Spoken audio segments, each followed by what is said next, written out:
Long ago in a distant land, I, Aku, the shape-shifting master of darkness.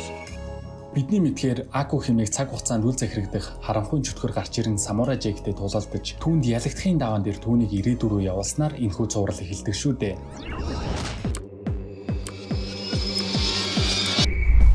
50 years have passed, but I do not age. Харин төгсгөлийн 5 дугаар бүлэг эхлэхэд самурай маань Акуг дийлж өөрийн цаг хугацаа руу явж чадаагүйгээр барахгүй 50 жилийг өнгөрөөсөн байдаг. 50 жилийн дараа гэхэд нэгснаас өтлөөгүйч хэлээ тэрээр өөрийн итгэл найдвар болон илдээ алдаж цөхөрч гүйцсэн байдаг. 2017 онд гарсан цувралын 5 дугаар бүлэгт самурайн түүх хэрхэн сонирхолтойгоор үргэлжилж дууссаныг энэхүү видеогоор хамтдаа олж мэдцгээе.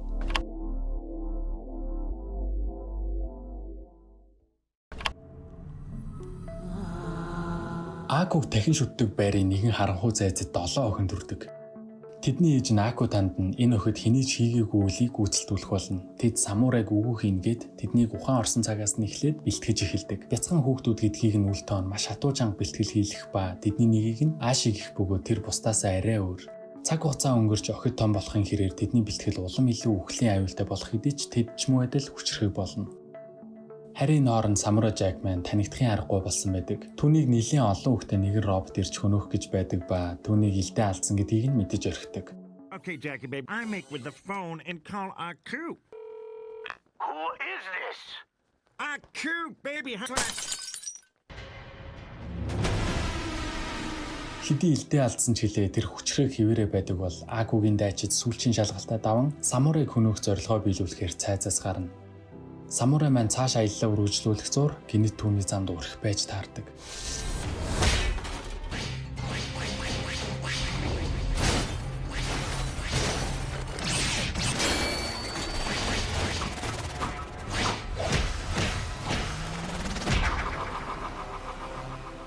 Самурай тэдэнтэй тулалдах нь бүү хэл тэднийг олж харж чаддаггүй. Арайхийн тэдэн рүү буцан дайрч энэ боломжийг ашиглаж эвдэрсэн роботын үлдэгдэлд нүүрдэнэ. Түүнийг зогтох үед бороо орж борооны чимээг ашиглан тэднийг сая хэн гэдгийг нь мэдэж түүнийг ямар хүмүүс хөнөөхөр хөөж байгааг нь мэддэг. Тэднээс зогтож нэгэн хаягдсан бумхан гэхээр газар орсон хэдий ч тэднээс сална гэдэг амаргүй зүйл байдаг. Харанхуй байгууламжаас гарахаар зогтож байтал тэдний нэгтэй халз тулан тулалдаж нэгийг нь хөнөөхөд цус гарснаар тэднийг роботууд биш хүн байсан гэдгийг нь ойлгодог.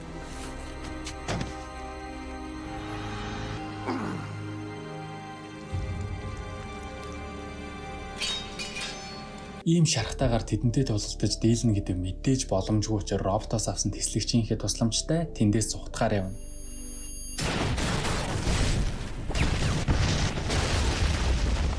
Маш их цус алдан гол дурсаж яваад сайн нэг юм ухаан орж авсан шарх нь улам илүү хүндэрч байгааг мэддэг.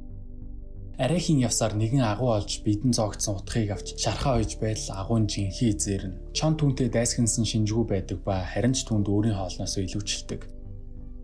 Шархаа хурдан идгээхээр нэг зүйл түрхтэл чон түүний шархыг нь долоож өгнө. Ингэснээр улам илүү хурдан идэх нь тодорхой шүү дээ. Ингэж өдөр хоног өнгөрч самурай шарх идэгснээр чон явхад түүний хойноос Акугийн дайчид аль хэдийн гүйцэн ирсэн байдаг. Зөөлөн цас орсоор нүдэнд харагдах бүх зүйл цав цагаан болно. Энэ удаад самурай тэдэнтэй тулалдахад 100% бэлэн байхаар зогсохгүй. Тэднийг явахыг сануулгач мэдээж тийм зүйл болохгүй шүү дээ.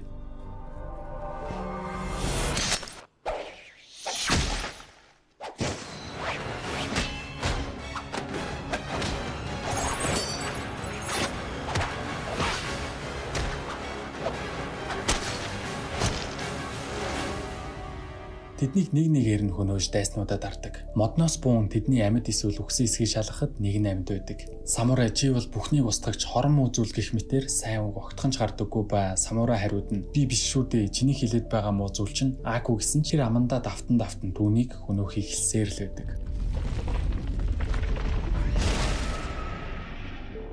Тэднийг ингэж маргалдах зуур гинэт авраг мангас гарч ирнэ. Тэднийг салгиж орхидог. I'll find a way out. Stop. Enough. No, I will never stop. Yes, I know. Мангасын дотроос гарах гарцаа олоогүй байтал тэдэн рүү шимэгч араатнууд дайрна. Арай гэж араатнуудыг устгаж гарах замаа хайх алхам бүрт Аши самурайг үхэх ёстой гэж үгэлдэг. Тэднийг дахиад л маргалдах зуур мангасын биеинд улаан өргөсөөр бороо орж эхэлдэг.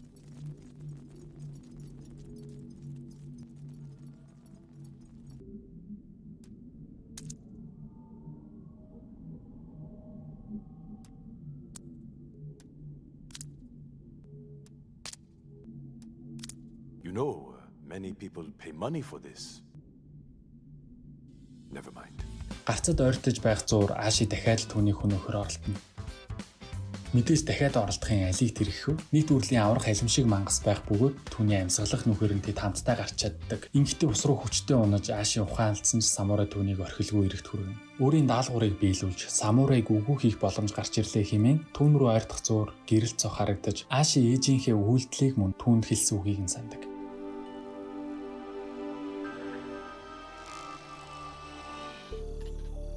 Бидний амьдарч байгаа нүдэнд харагдах бүх ертөнцийг Аку бүтээсэн. Харин тэр самурай бүх зүйлийг сүрүүлэх гэж байгаа гэсэн ээжийнхээ төрсөн цагаасаа заалгасан үгэнд итгэх. Эсвэл үнэхээр одоо урд нь байгаа амийг нь аварсан хүнд итгэх гэдэгтэр Аши хуваагдаж эхэлнэ. Самурай маань хуучны найзынхаа тусламжтай арал дээрээс их газарт хүрэн Ашид баяртай гэж хэлэн цааш өөрийн аяллыг үргэлжлүүлнэ. Гэсэн ч Аши түүнийг дагаа ирсэн байдаг. Учир нь Аши бүх зүйлийн үннийг мэдхэр хичээж байгаа буюу түүнээс энэ одод эднийг Аку бүтээсэн үү гэх мэт асуултуудыг асуухад самурай энэ модтыг харж байна уу? Эднийг Аку устгасан. Тэр бол үзэн ядалтаас бий болсон харанхуйн сүнс. Тэр бол энэ ертөнцийн сүрүүлэгч гэх бүх баталгааг түнд үзүүлэхэд Аши сая нэг юм түүнд итгэж түүнийг яаж буулгаж авах юм гэхэд зөвхөрсөн самурай маань түүнийг зогсоох боломж байхгүй. We have to do something. Гэтэл тэдний хажууханд байх хотын бүх хүүхдүүдийг хулгайлж тэднийг аратан болгосон байдаг. Самурай болон Аши хоёр баригдаж нөхцөл байдал нэлээд хүнд байсан ч Аши тэндээс молторч хүүхдүүдийг аратан болгоод байгаа зүйлийг болиулахад самурай тэднийг үхсэн гэж боддог. Энэ үед түүн дээр өмнөх үеийн Ронины сүнс ирэн дагуулж оддог. Харин Аши түүнийг хайх хэдий ч тэр алга болсон байдаг. Самурай Кайж түүний өмнө нь аварсан хүмүүстэй таарч түүнийг Акутай тулалдаж гим зэмгүй маш олон хүн амьтдыг аварсан гэдгийг мэддэг. Ашигийн бие нь хар өнгөтэй байгаа нь ямар нэгэн хувцас биш бөгөөд багдан түүнийг халуун нурамлуу унгаж ийм арьстай болсон юм байна лээ. Түүнийг харсан ихэнх хүмүүс Акутай адилхан байгаагаас нь болоод түүнээс айдаг. Тиймээс өөрийнхөө биеийг угааж энгийн хүн шиг арьстай болно. Uh-oh.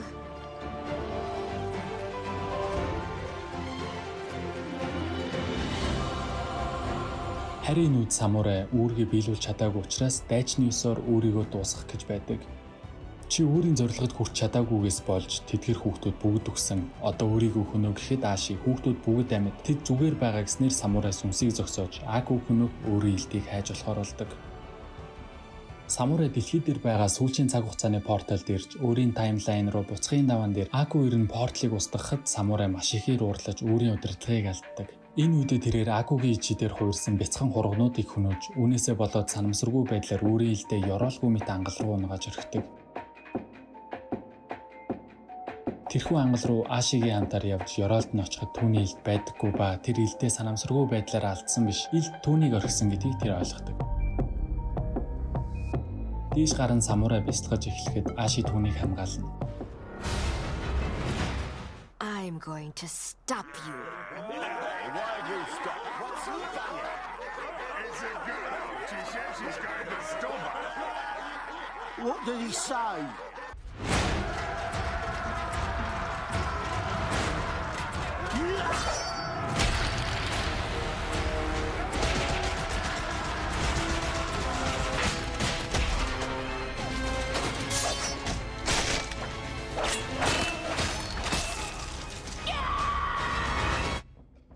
Ашиг бүхэл бүтэн айрамтай тулалдах зуур самурай сүнслэг байдалд шилжсэн байдаг. Аши армийг өгөө хийхдээ зэрэгцэн түүний ээж нь самурай оноос ирэн тэдний тулаан эхэлж төд удалгүй Аши түүнийг зогсоодог.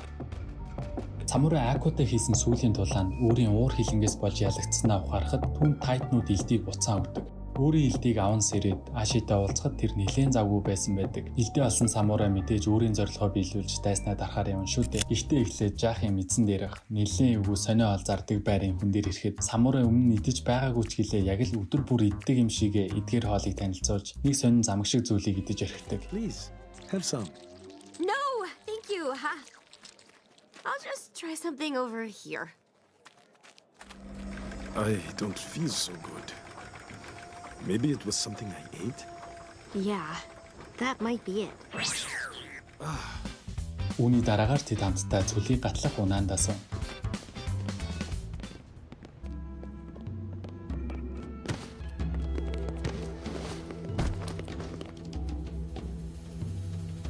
It's it's a little crowded. Yes. Oh, something's poking me. Oh, I'm so sorry. Акугийн байгаа хотод хүргэж өгөх унаандаа суухад тэнд нь таруус шиг толгойтой баруудаар дүүрэн байдаг. Хүн ихтэй байгаагаас болоод самурай болон Аши хоёр бие биедээ ойртож самурайд маань нөхцөл байдал нэлээд хэцүүхэн байтал ногоон өнгийн барууд тэднэрүү дайрч эхэлнэ. Тэдэнтэй тулалдах зуурт өөрсдийнх нь гар багахан хурж орхидог. Sorry, No, I'm sorry. I didn't see you. Хэсэг тулалдсны эцэст баруудаас сухтаж тэмээнээс буухаас өөр аргагууд хүрч тэд өсрөн буудаг.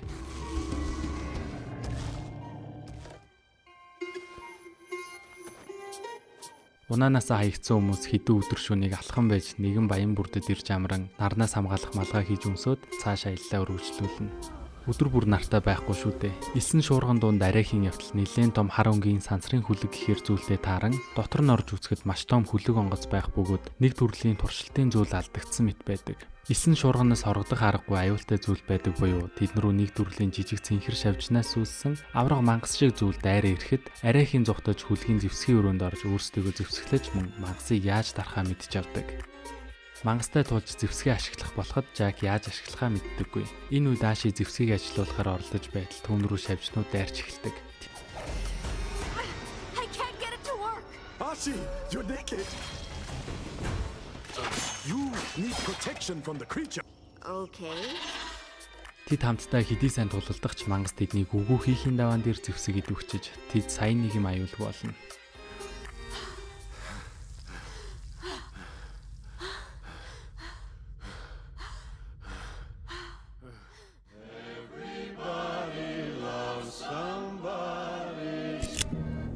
Харин энэ хооронд Аку өөрийн цамхагтаа жинхэнэ утгаараа уйдж байдаг. Ягаад тэгэхээр самурай сэлмээ алдсан гэж мэдэхгүй шүү дээ. Өөрийг нь хөнөөж чадах зэвсэгтэй хүн гадаа ертөнцид нь байхад юу гэж цайзаасаа гарч байх вэ? Харин самурай Аши өөр хөлгөөс гарч нэг сонио хавч шиг зүйл идэнгээ. Самурай өөрийн гэр өөрийнх нь нутагт улирал хэрхэн үзэсгэлэнтэй солигддгийг Аши дэрж өгнө. Was there a girl? Yes, many. Oh, wait. You mean a girl? No. Тэд цааш явсаар Акуд нэлээд ойртоход самурай би Акутай тулаан хийх бүртээ ялагддаг. Гим зэмгүй олон хүмүүс хохирдог гэхэд Аши түүний гарыг барин энэ удаад өөр шүү дээ. Өмнө би байгаагүй. Хамтдаа түүнийг зогсооцгоё гэж хэлэхдээ зэрэгцэн Аку өөрийн цамхагаас гарч тэдэн дээр өөрөө ирдэг. Учир нь нөгөө роботын толгой яаж юм бүү мэд түүн дээр очиж илдээ алдсан гэдгийг нь хэлснээр Аку ийм додгор ирдэг гэх юм уу? Аку өөртөөгөө төстэй зүйл байгааг мэдэрч Ашиг өөрийнх нь охин гэдгийг мэддэг. Самурай энэ үед Аку руу дайрахад Аши түүний зам руу орж хамгаалan түүнтэй тулалдаж эхэлдэг. Самурай Ашиг тэмц түүнтэй тулалд гэж сануулгач тэр самурай хөнөөхөр дайрсаар л байдаг. Аку Аши тандан өөрийн хамгийн хүчрхэг хэсэг болох намайг ашиглаж тулалд гэснээр Аши аимшигтай хүчрхэг болж самурай хөнөөхөр улам илүү ихээр дайрна. Ашид самурайтай ярилцах боломж гарч ирэн тэрээр өөрийгөө устгуулж дараа нь Акуг устгах гэсэн ч самурай маань өөрийн илтийг газар таян бууж өгдөг.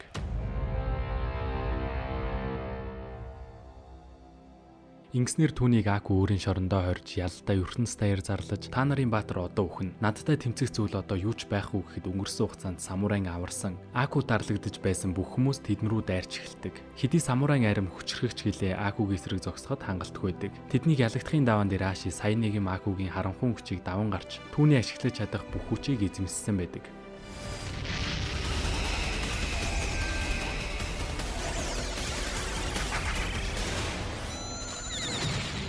Тэд хамгийн анх самурай болон Аку хоёрын тулалдсан цаг хугацаа руу буцан очиж өөрийн дайсан харанхуйн сүнс болох Акуг үгүй хийдэг. Түүнийг устгаж дуусгаад Аши өөрийн хүчийг алдах хэдий ч цаг хугацаа байх ёстойгоор урсаж цөөн үгээр амар сайхандаа жаргана. Үүнээс нэлээд хугацааны дараа самурай маань өөрийн хурмын ёслол бэлдэж байдаг. Хурим эхэлж ёслолын дунд Аши гинэт унаж орхидог. Аку байгаагүй бол би хизээч төрөхгүй байсан гэж хэлснээр Аши самурайг үрд орхино. Ийм бүх адал явдлын эцэст аимшигт дайснаа хөнөөсний дараа өөрийн хамгийн хайртай нэгнийг алдснаар Гендер Тартаковскийн 5 бүлэг бүхий бараг л 20 жил үргэлжилсэн самурай Жек зуралт өгсдөг.